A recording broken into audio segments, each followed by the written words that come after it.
দশঘড়া গ্রামটির নাম শুনলেই মনে হয় যেন এর পিছনে রয়েছে এক অপার ইতিহাস।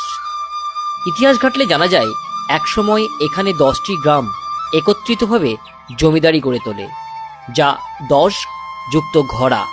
ঘর অর্থাৎ এখানে গ্রাম নামটি থেকে জন্ম নিয়েছে এই 10ঘড়া গ্রামের নাম।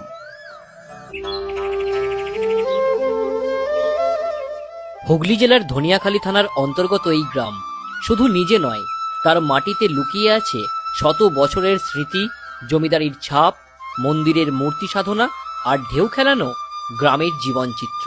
তাই চলুন একসাথে ঘুরে আসা যাক দশঘড়ার ইতিহাসের পথে।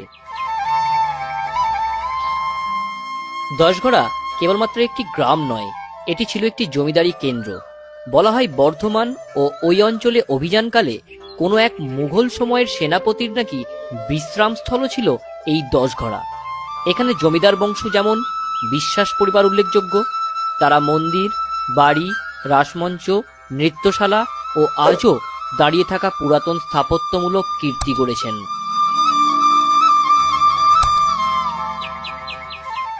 গ্রামে আছে একাধিক মনোমুগ্ধকর মন্দির ও স্থাপনা, যেমন পঞ্চরত্ন মন্দির, শিব মন্দির, রাসমঞ্চ ও নাচঘর। বিশেষ করে মন্দিরের টেরাকোটা শিল্প নিখুঁত। ইউরোপীয় শৈলীর কেল্লা প্রমাণ, রাজবাড়ি ও ক্লক টাওয়ার সহ ভবন আজও সঙ্গী।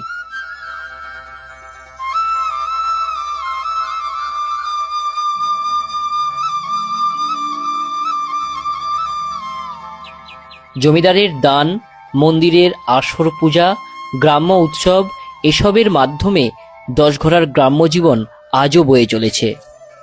ইতিহাস থেকে জানা যায় একসময় দামোদর নদ নাকি এই দশঘড়া গ্রামের একদম পাশ দিয়েই বয়ে চলত, কিন্তু সময়ের সাথে সাথে সেই নদের গতি পরিবর্তিত হয় এবং নদীগর্ভের স্রোত প্রায় যখন কমে যায় তখন এই অঞ্চলে ব্যবসা বাণিজ্য কমে যায় বলেও অনেক ইতিহাসবিদেরা উল্লেখ করেছেন।